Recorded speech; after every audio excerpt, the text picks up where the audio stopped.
ആരാണ് ഗുളികൻ? കാലനില്ലാത്ത കാലത്ത് മഹാദേവന്റെ ഇടത് കാലിലെ പെരുവിരൽ പൊട്ടിയടർന്ന് ഉണ്ടായ ദേവനാണ് ഗുളികൻ എന്നാണ് വിശ്വാസം.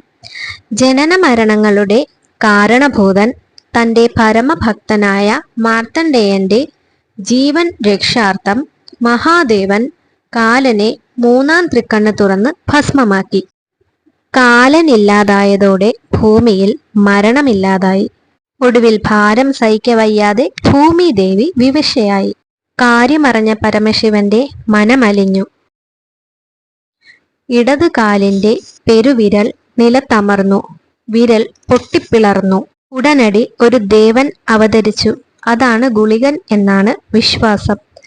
ശനിപുത്രനാണ് ഗുളികനെന്നും സങ്കല്പമുണ്ട്. ഗണപതി ഭഗവാനെ കഴിഞ്ഞാൽ ചെയ്യുന്ന കർമ്മങ്ങളിൽ വിഘ്നം തീർക്കാൻ കഴിയുന്ന ദേവൻ കൂടിയാണ് ഗുളികൻ എന്നാണ് വിശ്വാസം. ഇതുപോലുള്ള കഥകൾ കേൾക്കാൻ ചാനൽ സബ്സ്ക്രൈബ് ചെയ്യുക.